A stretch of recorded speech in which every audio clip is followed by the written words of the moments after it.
So here we are again. Is it recording? Yeah, it's recording.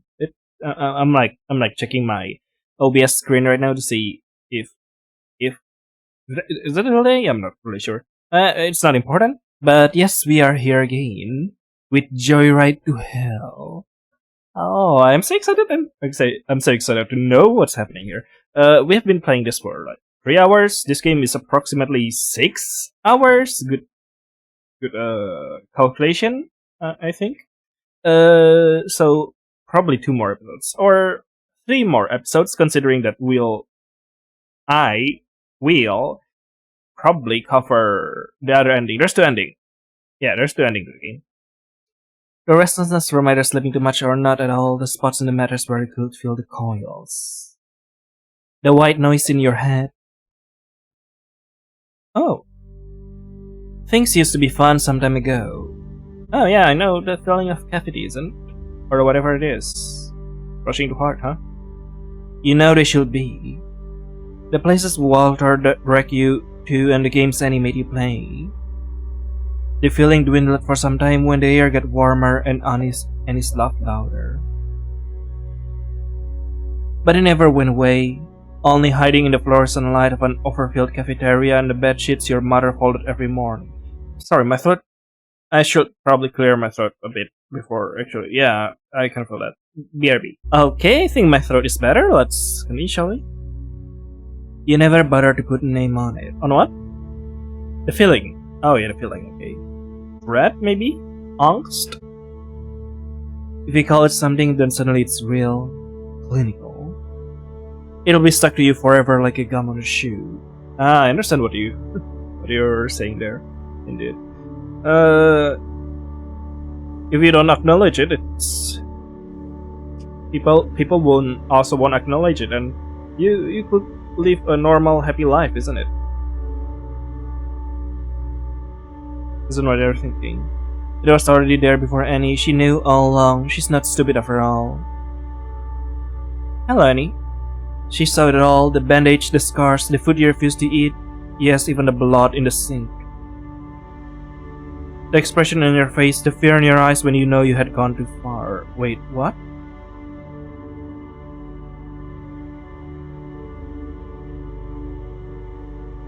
Fascinating. Is this what I think it is? Maybe. She sighed like a disappointed mother. She took the sharp object out of your hand and washed away all the blood along with all your guilt. Yeah, it is. It is what I think it is. I was just a little bit confused since brush the blood? So inside the mouth? That's interesting. But why? Why inside the mouth? Huh. Tongue? Maybe. She bandaged you and took your hand back to the bedroom where no word of what had happened would be spoken. Annie never said anything, playing along with your blissful ignorance. Unlike Walter, who was always acting like he cared, he didn't. Not like Annie. It made you feel better, so who was he to tell you what to do? He only said that because it made him comfortable. I don't know. It's hard to tell. Is Walter being genuine or not? We don't really know. Are you doing the right thing or not? Hard to tell as well. Because it meant he had to be more careful around you. There was Esther, and she cared, sure, always worried and always curious, but she was too young. Oh, Esther. Too young to know all those things and far too good to understand what any of it meant. When there wasn't Annie, because you shoved her away in act of cowardice, nor Walter, because you weren't nearly as much fun when you weren't up for anything, there wasn't anyone. Oh, Walter, come on. There were the empty husk of what looked like people passing you in the hallway, but could only be cruel mirage to show off what you do not have. Every little thing they enjoyed, their laughs and smiles and happily contorted face that all should just melt off because how dare they enjoy a life that's just so full of shit for someone like you. Ever changing and hoping for something better yet to come, motivated for a future that shone brightly upon the horizon while you stood idly by. Because what more could you do? Indeed, indeed. The world was happening outside of the locked bedroom door which key you had swallowed. The world also happens inside your bedroom, you know. It's okay. Take your time to cocoon yourself.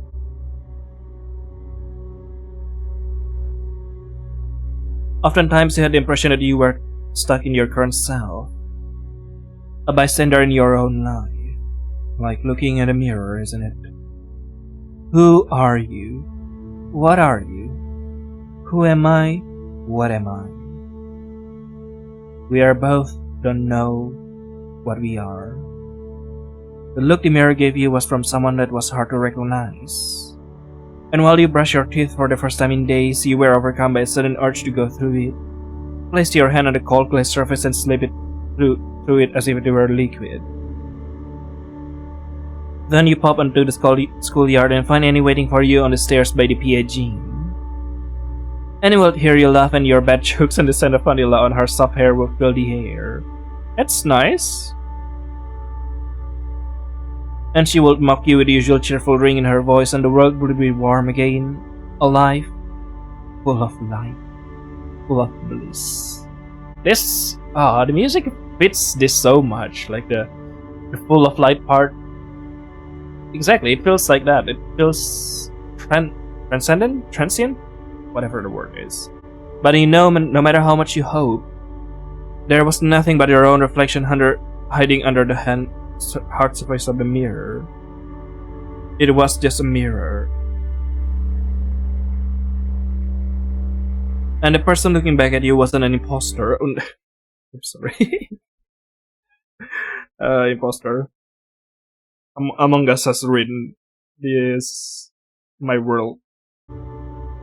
Nor a hallucination, nor a face that would soon come to pass. It was just you.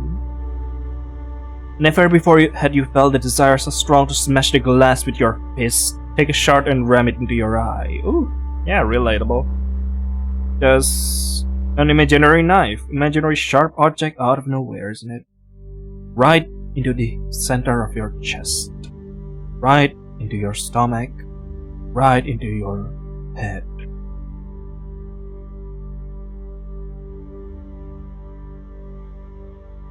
It wasn't a good day. The curtains were closed, windows shut. Your belongings were scattered on the dirty floor. It hadn't been cleaned in over a week. Your mother stopped doing it after you yelled at her to stop rummaging through your things. The door was unlocked.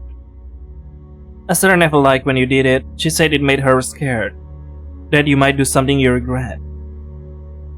She was being dramatic. She's just being worried.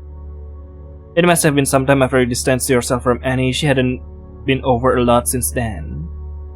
It was for the better, you told yourself. You had missed her. Even if it were only for a selfish reason that she made you feel better. She used to, at least. You didn't tell her you were leaving early. The school bell rang and you walked straight out of the building to the bus stop. Someone must have seen it, but you didn't really care anymore. Your head hurt and you didn't have the nerve to sit there for 4 more hours, having barely clawed your way out of the bed this morning. Annie also didn't stop by to pick you up before school started anymore. It made everything just a bit harder. You felt bad when she was there, and even worse when she wasn't. It was pathetic. It is not pathetic, okay? It's fine to feel like that, Oliver. Eventually sleep took over you, sparing you from your own thoughts for just a few hours. So you thought as a knock on your door echoed through your room, ripping you out of your slumber. Oh, spicy. Who's knocking at this hour? It was frantic, not gently asking to be let in, but rather a hurried intrusion. A news. Probably Esther, you thought, but Esther always waited for you to answer. This time you didn't even have a chance to do that. Ollie? It was Annie. Annie, hi.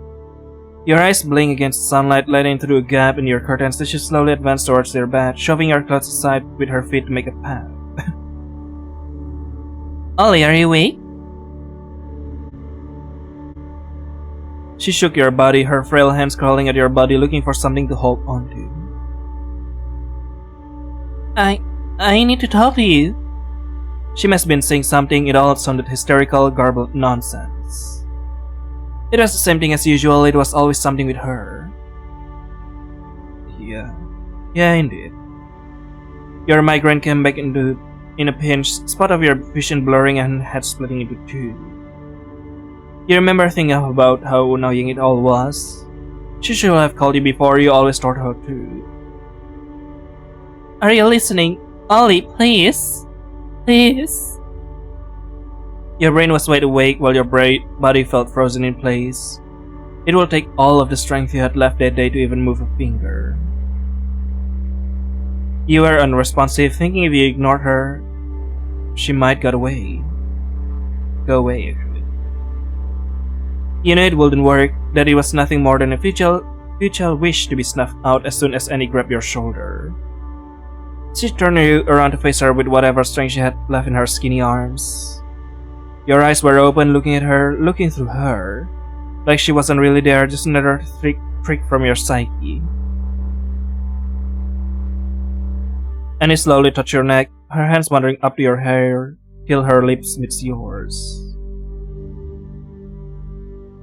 Annie.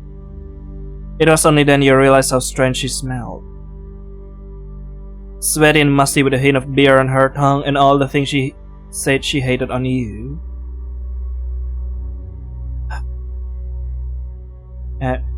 No. Why? Why does this have to happen to all of us? She wasn't careful like usual, always initiating but still letting you take control once the discomfort wore off. She had an urgency behind the iron grip on your head that was alarming, scaring you even. You tried to fight against Annie as she continued to hold you down. It proved to be difficult in your current state. Maybe just laying still and letting her finish whatever she was doing would be the easiest solution. You started to think it isn't. Walter, you are hurt by this. Annie, you want the hurt to go away as well. You also hurt. But this is not the way. Walter. No, I mean Oliver. My brain is kind of jumbled right now. Did I say Walter or Oliver? I think I said Walter, right? Maybe she got bored and stopped. Oh, I accidentally full screen the game. Is that bad? Is that difference? I don't see that's difference at all. Your eyes shut open. Heat flushed your face as any other hand traveled under the blanket, her fingertip ghosting down your abdomen. This you could no longer ignore, alarm bells in your head ringing loud and clear. Frantically, you reach up to grab her by the root of her hair, tugging harshly and causing Annie to wince and flinch away.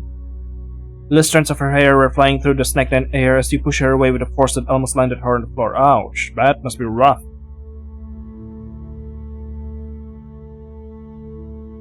Annie, please don't cry. Oliver, please. Both of you, this is harsh. Your back hit the wall as you completely retreat from her, edging yourself into the corner. You want to catch a glimpse of her face, but it was obstructed by her hair hanging in front of it like a curtain, leaving you only to guess. Feeling of sadness, tears, isn't it?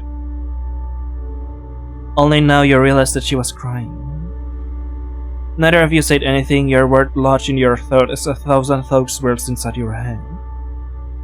What was usually nothing more than a sign of affection felt so only violating, coming from Annie of all people. When she couldn't bear the silence anymore, she spoke up and started to profusely apologize, going on a tangent and tripping over her own words in the process. Whatever her explanation, whatever she had to say, it was too late now. Instead of lashing out at her, you lie back down and you pull the blanket over your head, yelling at her to leave you alone. You had hoped it to be a yell, yet it came out barely audible. There was a pinch of regret as the word left your mouth, still coming off harsher than you intended. It was quiet in your room, the nothing settling between you two again as Annie tried her hardest to keep her sounds inside of her. Yeah. You wondered when she might leave. She did as she was told soon after, saying nothing more, closing the door carefully so as not to make more noise. Your head was empty, the sudden loneliness of the room swallowing you whole. It was too silent. You almost wanted Annie's annoying shaky voice back. You tried to go back to sleep, but there was no rest to be found. Your arm was itching. Sometime after Annie left, you got up. You walked towards the door, still hearing her voice from downstairs, shushed and defeated. The lock clicked. Click, clock. You didn't want to be bothered anymore.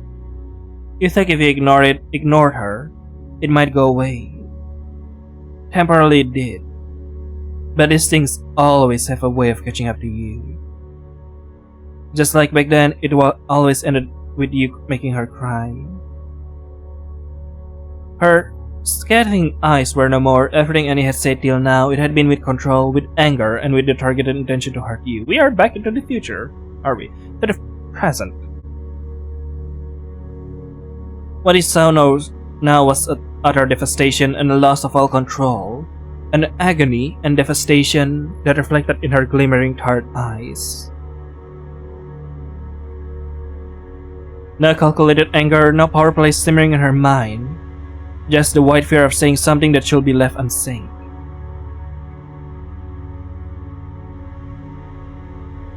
Please say something. I'm sorry. It was spilling all out of her, the hatred slowly accumulated not only by her father but also for you. Fuck off. This is not fair. Using the image of her when it was like back then makes it hurts. It hurts a lot. It had always been with her, covered with countless lies and brick wall of hostility. You weren't even looking at her anymore. You barely knew the girl you spent the last 4 years with. The girl from the 9th grade who dressed in pink and carried around her diary was long gone.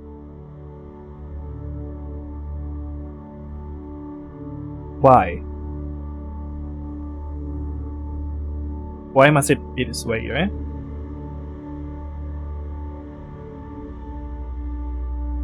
Annie, he's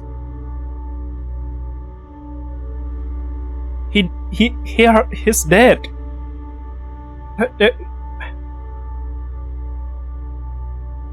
He's dead. You don't have to listen to him anymore. We can tread our own path now. Oliver, you too. I hope of you happiness.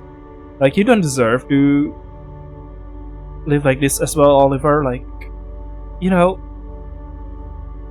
choose your own destiny as well. I know that you're in pain with this relation and everything as well. What was left was a loathsome and spiteful shell of a person, bitter and hateful and rotten at her core, stopping at nothing to get her way. No, that's just a shell. That's just a shell of the person. I believe that she's still there. You hated her so much, her miserable life and pitiful tear-soaked face, as much as you never hated anyone before.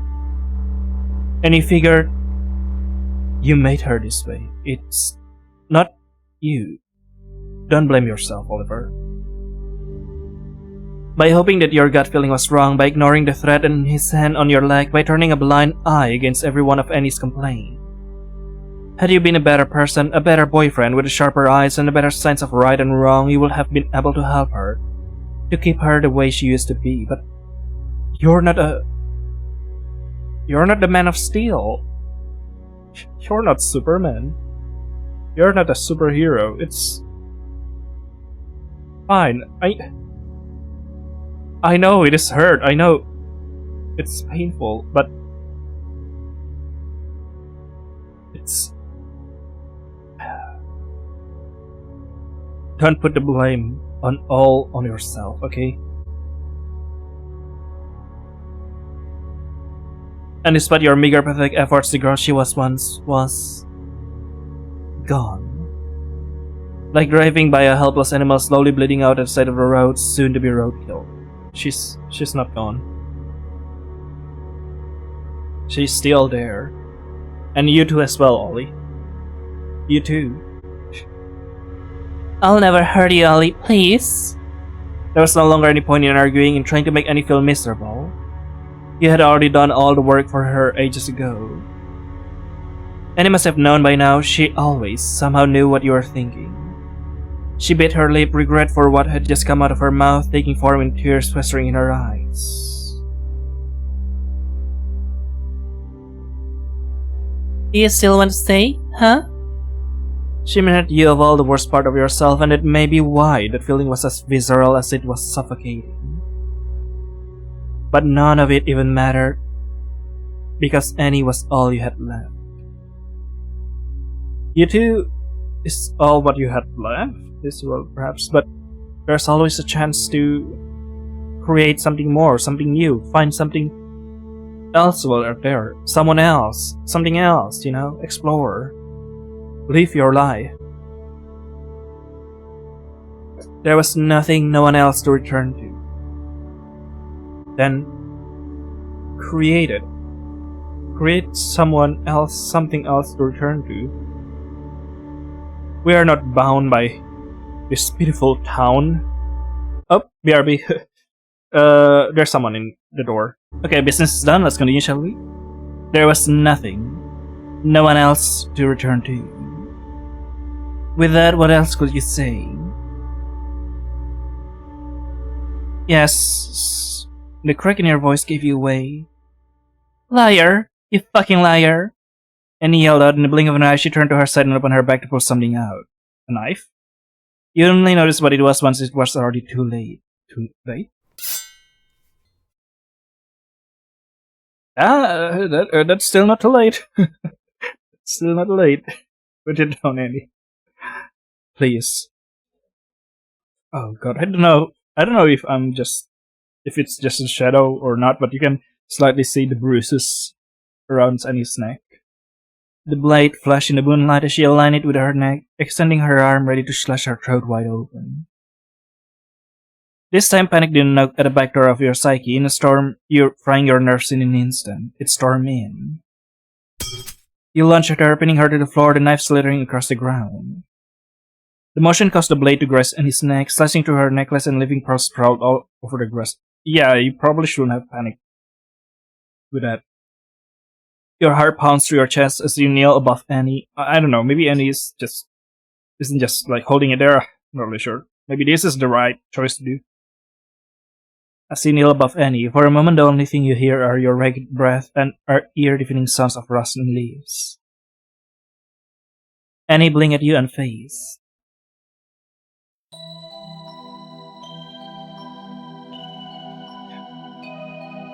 So you do care about me after all. Oh, my throat. Sorry, apparently a problem. Oh yeah, it took longer than necessary because I coughed. I coughed and it got into a hiccup. So I was like just having a hiccup there. But yes, where were we? So you do care about me after all? Fuck, of course I care. Of course. He does care. It's just, it doesn't need to be like. You don't show it. So you kill yourself? I don't know, Oliver. Life is already harsh for her. I'm just crazy. What do I know? You're not crazy. I'm sorry. I do everything for you and get told I'm insane. You must really hate me. No, I mean, aren't we all a bit insane? No, I don't. I was angry. You sound just like him. No matter what I do, how I dress, or how I act, or what I say, you don't care. It doesn't make a difference. I don't even care if you love me or not. You couldn't even care enough to act like it. I'm sorry, you're right. I was stupid. You're only sorry for yourself. You don't mean anything you say. You were right. Let's just forget about all of this and go somewhere. Yeah? Please? Annie's eyes were distant. They stared right through you, writhing their way into the most intimate part of your heart. She didn't say anything, keeping her silence. It felt like torture. I don't care what is this you want to do. I'll do what you want. Just please stop this. No, Oliver, don't say that. Don't. You know that you have your own boundaries, right? That you need to keep it as well.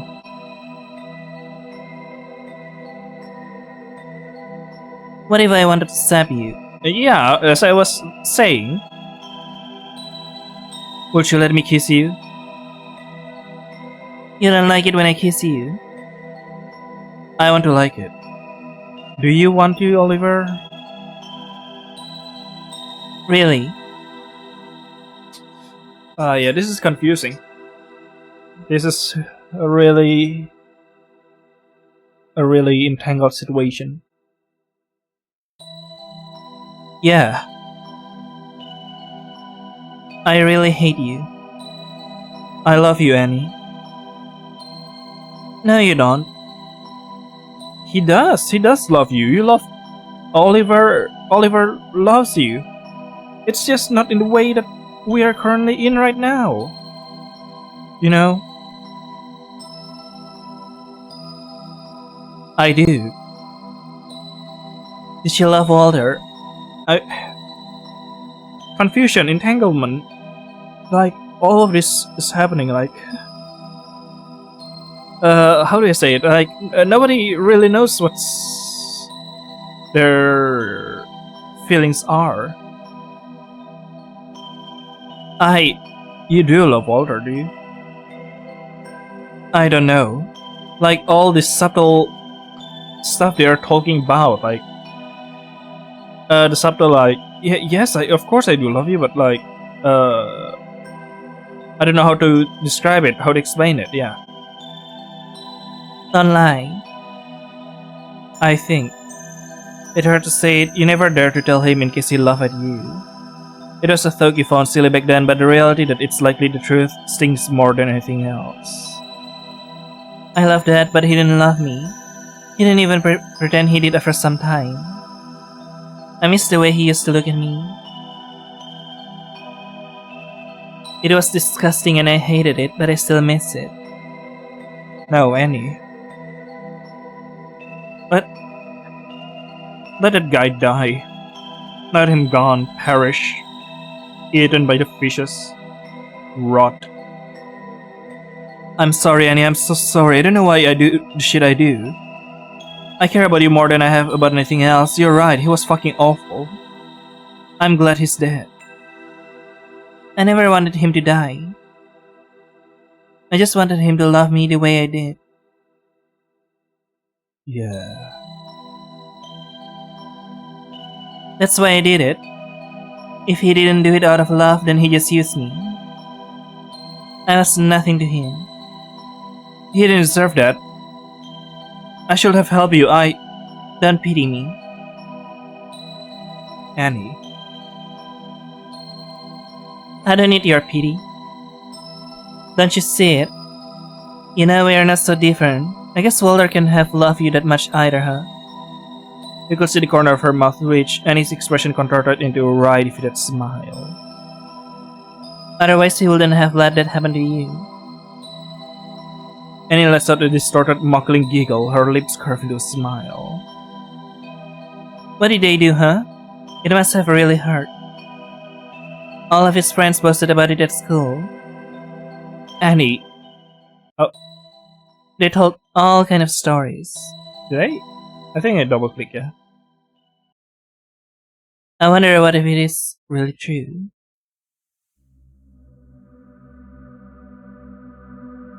Red and black skin is torn up on your right hip, gravel embedded in the wound. It throbs painfully under the fabric of your shirt. It hurts to move and you're scared that if you try to they'll notice that you didn't finish the job yet. You tried waiting it out, but it seems to have little interest in leaving. Your shirt was wet, clammy, sticking to your skin. The once white fabric of it was soaked with booze, sweat, and blood. There's whispers. Interesting. It was entirely filthy as the crowd above you merely exclaimed. Your face burns and you're not sure whether it's from screaming your lungs out or from the alcohol they forced down your throat. It's all too much till suddenly, it's cold. It feels like it takes hours before your nerves become shot. Hey, get up. In an attempt to do as you're told, you try to push yourself up with what little strength you had left. But your body betrays you, your arm quickly giving in under you. With a dull thump, your face hits the ground yet again. One of the figure group hits off with your growing unresponsiveness and grabs you by the hair. The gravel cracked upon impact as your head hit the concrete, threatening to send your consciousness flying once and for all. In the blinding pain, you could still see the sharper shapes hover above you with looming anger. Their voices are muffled, distorted.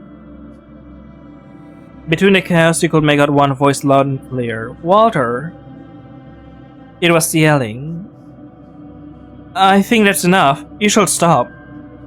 What? I'm checking if it's dead or not. I'm serious, let's go. Whatever. No matter how hard you try to forget, the memories stay etched into your brain. Wondering if maybe they were right, if they ever wanted it at all. Wondering if they just enjoyed your suffering in a purely sadistic manner or were really acting on behalf of their friend. If they were repaying him. No matter the truth, to them you were just an injured dog taking a rightful beating for biting its owner. If you ever put your hands on one of us again, we'll make sure you never walk again. Walter. Walter, are you serious? Are you fucking serious, Walter? The last thing you heard was their roaring laughter as they left you to rot with a final kick to the ribs. All while he watched it, he didn't move a muscle, didn't even flinch as they called you despicable things and threw punch after punch at you. At the very least, he showed you mercy. Mercy? Do you need that in that situation? Fuck off. You didn't help at all. Why would you say that? Because it's true. If you can realize it yourself, someone needs to tell you. All the shame came rushing back to you in an instant. It felt as if something was hugging you from behind. Closer than ever before, this time aiming to put you out for good. The ringing in your ears overshadowed everything else, it became hard to breathe. Because of Walter and the ugly cocktail of feeling left for him stirring in your stomach. Because of how he, your family, and everyone else look at you. Because of the smell of their sweat lingering in your nostrils, and because no matter how much you showered, the bruises wouldn't go away, so you stopped showering altogether. No. Everything must be your fault. It isn't.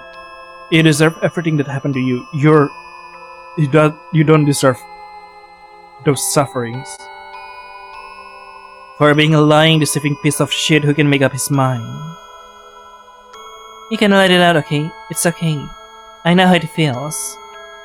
Then Annie, you should let it out as well. If you said you know how it feels, why are you hiding behind those brick walls of yours? All the tears, all years worth of accumulated guilt and shame you've been holding in finally come to release, and you start bawling in front of Annie like a little kid. Everything suddenly came crashing down, the world caving in on you.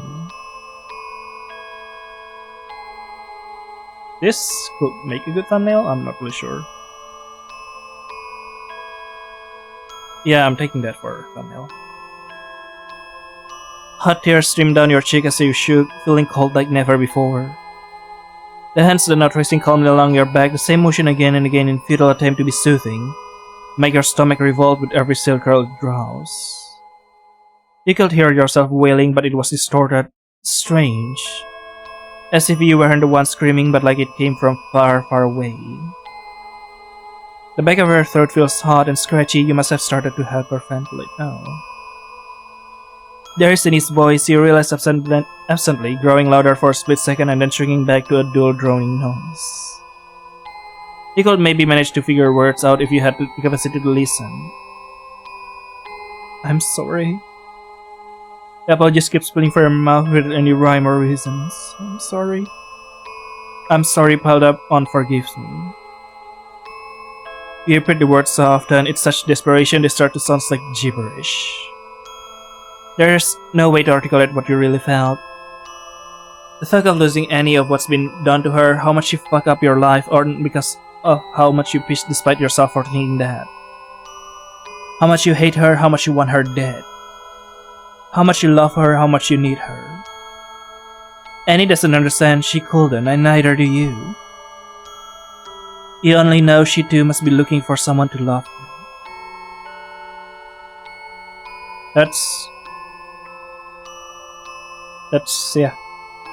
That's another good wording of all of these things that happen. Fuck, I'm so scared, Annie, I'm scared. There's nothing more cruel than to be completely alone. It is a fate you wouldn't even wish to Annie, even if she had deserved nothing more than to rot in the depths of hell. She loved you more than she must have loved anyone else in her whole life. Annie wasn't an evil mastermind aiming to ruin your life. She was just a sad, little pathetic girl. You both are just sad people. It's all not your fault. She had been screaming into the void all her life to reach someone who might care enough to listen, only to be let down again and again. As you cried and cried for help that will never come, you weren't any different from her. It's all my fault, I'm so sorry, I'm sorry. You leaned into her touch, your body acting on its own accord. Bit and pieces of any hush mumbles nonsense are managing to make themselves heard over the blood rushing through your ears. It's okay, you're okay, Ollie. Are you okay, Annie? Your body felt numb. You couldn't feel your face, but you felt Annie's embrace. You inhale her soft scent and rest your hands at her bare waist. Maybe it was good that Annie did what she did. At least now you know none of them actually cared about you to begin with. Some of them do care about you, you know. But yes, most of this town doesn't really care about it. What the fuck is wrong with Walter? Come on. This town... Yeah. We need... All of this needs to change. To be left behind. As she whispers in your ear, your sense slowly starts coming back to you, and he lovingly holds you till your breathing slows down and your sobbing stops. She waited till the whole night if that's what it took. How sweet. What is love if not a give and take? And he takes one of your hands into hers and holds it tightly like you might crumble and fall out of her grasp at any moment. You wipe the snot from your nose with your sleeve in an attempt to look less pitiful. Despite your futile efforts, you must have looked utterly wrecked. Yet Annie still smiled at you. If you love me, then I want you to be with me always, no matter what. That's what loving someone means, sharing your pain. That is, in fact, indeed, what it means to be loving someone. To be always be there for them, to be always by their side. Unless you mean like literally like, hey, we should be like always sticking together forever, like, you know. That might be gone overboard a little. It was such a warm, earnest smile you almost started to stop again. You nod in response. Promise that you'll never leave? It's not like a boot against your throat. This isn't the cold thread of a knife. I promise. Annie still smiles like it's any other school day in spring or summer, like she's running out of the school building racing you to the bus. She remains inviting, she remains warm.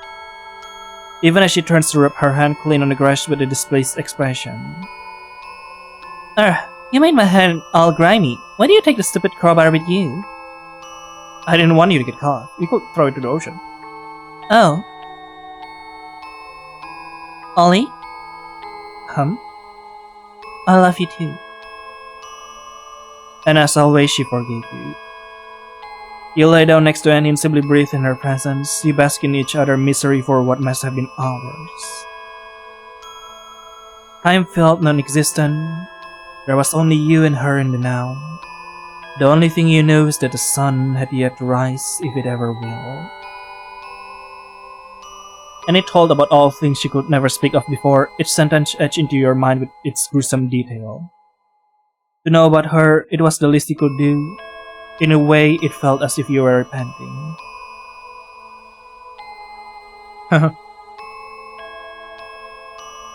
Do you think people in hell look like how they did the moment they died? Sorry, BRB, I need to answer a call. Let's continue, shall we? Do you think people in hell look like how they did the moment they died? That'd be disturbing. It's hell, it's supposed to be. For his sake, I hope they do. No one will fuck him looking like that. And he let out a giggle. Yeah.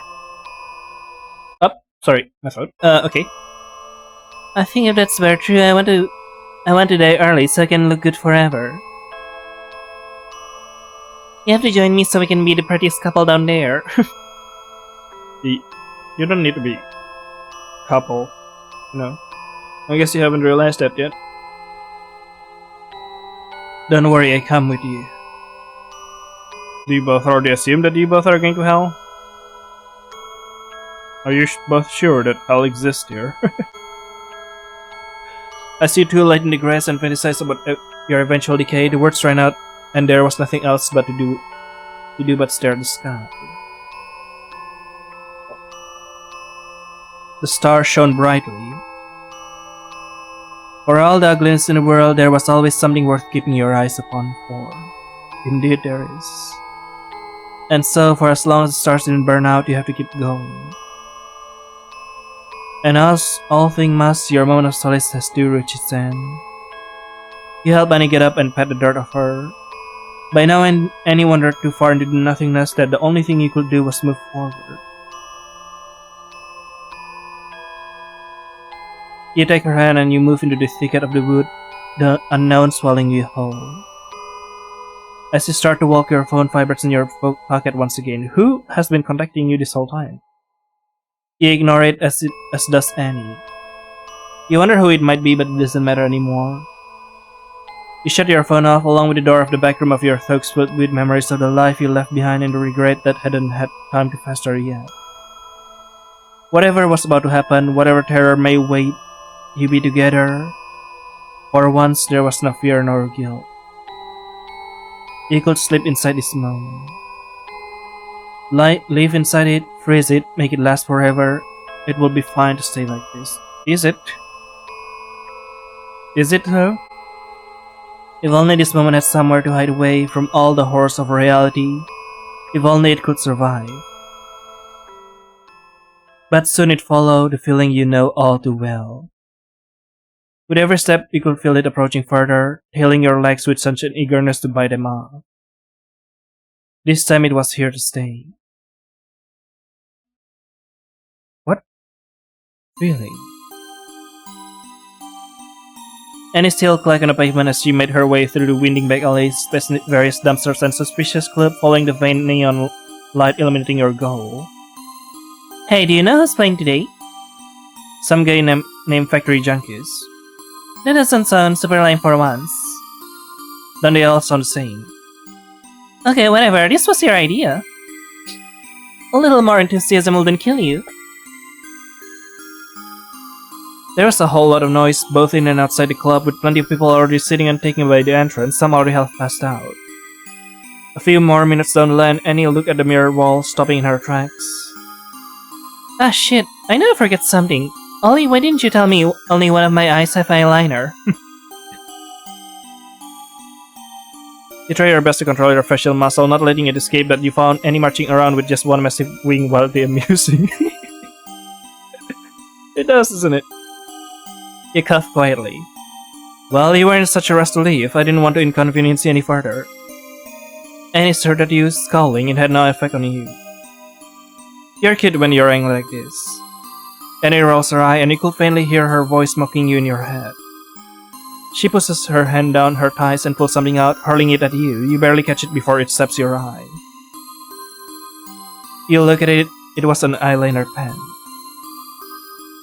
You know how to draw my wings, right? Yeah, why? Can you draw it yourself? Annie grabs you by the neckline of your shirt and you stumble forward, the alcohol rushing to your head, bracing yourself against the wall. Your stomach swirled like a carousel, just like the light inside the clubhouse swirled in a myriad of different colors. It was nauseating.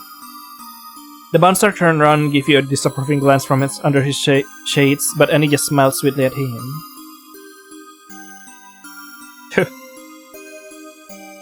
I'm so sorry, he's not good with crowds, get dizzy. Annie hand pinches your side and you wince as her nails dig into your bones. You turn to look at the bouncer as well. Sorry.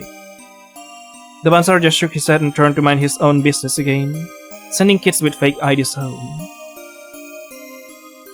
Wow, had too much drink already? Yeah, indeed. Interesting. This could be image or something. It's more fun this way. Uh-huh. Come on, get to work. You sighed and put the lantern in view, pulling the cap off. Annie leaned back to the wall, leaned back to the wall, making herself smaller so you could have a better angle. You placed the brush at the corner of her eye, drawing the line and trying your best to match the other eye. You furrow your brows, drowning out the music from the inside, concentrating on not messing up. While you feel in her wing, Annie stayed perfectly still under you, not flinching. Your hand stopped its movement, staring at your partner. Your eyes traced her sharp cheekbones, her round nose, and tinted lips. She made herself pretty today, you could barely make out her dark circles from under her eyes. For someone who wanted to stop you from going, she sure put in the effort to stand out. As if noticing you were staring, her eyes fluttered open. And his finger reached up, caressing your cheek. That's something to say? You look pretty today. Are you? No, I mean it. Your hair looks good. Black didn't suit you as much. Speaking of, couldn't you have washed yours before we went out? How long it's been? It's too much of a bother. Can you do it for me when we come back? I suppose it can be helped. Annie smiled wider, squinting her eyes just a bit, a smile of which we are not sure of its nature nor intent, but was the only one you knew.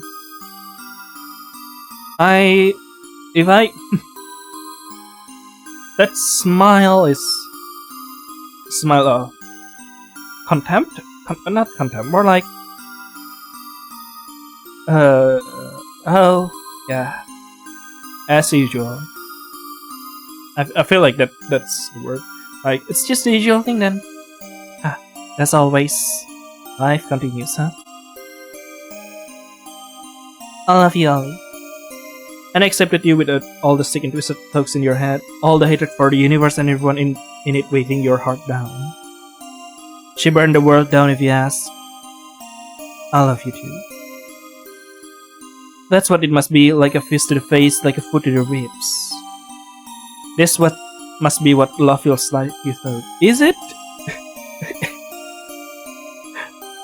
In all of its pure, unfiltered, ugly glory. And oh, how much you loved her. She slowly reaches up, standing on her tiptoes and presses a chaste kiss against your lips. You close your tender eyes as you lap the alcohol off her lips and go to the back room of your mind, knowing you do the same for her. Because no matter how much you want to hate her, nothing has made you feel as alive as her terror. Yeah, that's understandable. But also, yeah. She takes your breath away and leaves your throat burning for oxygen. Yet she is all you can live and breathe. The bass boomed through the night and the laughter of drunk people carried through the night having fun. You take a sip, enjoy the burn of the ethanol in your throat. Between the blurry lines and shapes of people, there is her blonde black hair shimmering almost purple in the lights, bright like a warning sign. A lighthouse, a heaven. Heaven? The room is spinning. It started to lose focus, but not fully, because there's something else. A stranger across the room with auburn hair and doe-like eyes, so beautiful and full of life. You take another drink, try to walk straight, one step at a time, the damp wall underneath your fingertips leading the way. The way the stranger, with his distorted face, his real features slowly coming out underneath the one you gave to him. A girl across the room is watching, waiting. For the night to end, for you to fall back into her arms. She knows today you are someone else, not yours or strangers, nor God's or the bottles. Only your mind chased by some nagging terror, a will to destroy. Leaving broken shard in your wake, Annie will bend down, breaking her back to pick up every single piece on your way home. Barely conscious, with pupil as white as the moon, Annie will hold your hair back every time. If you had desired to, the night might have turned out differently. But why should you bother trying? Maybe trying is okay. Annie loves you the way you are. Oh, Oliver. She will hug you with weary arms, her exhaustion written on her face, despite the overwhelming smell of vomit coming off you, and say that it'll be fine. She didn't look at you like you were any less, like you were disgusting and reckless and all the other things the voice in your head told you as soon as the booze wore off.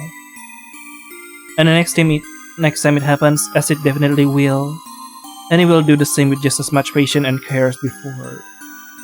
Something needs to change. This is okay, but something needs to change. Once the day comes when Annie will be too tired to get up, she will look into your eyes with 1,000 unspoken apologies dampening their shine. You will allow yourself to rest next to her and become an entangled agglomeration of misery, as wherever Annie goes, you follow. During this night, at the lowest you had ever been, it felt like Annie really deeply cared for you. And you did not dope it in the back of your mind for the first time. What bliss it was to have her by your side. Always and forever. Ending to Misery Loves Company. Oh!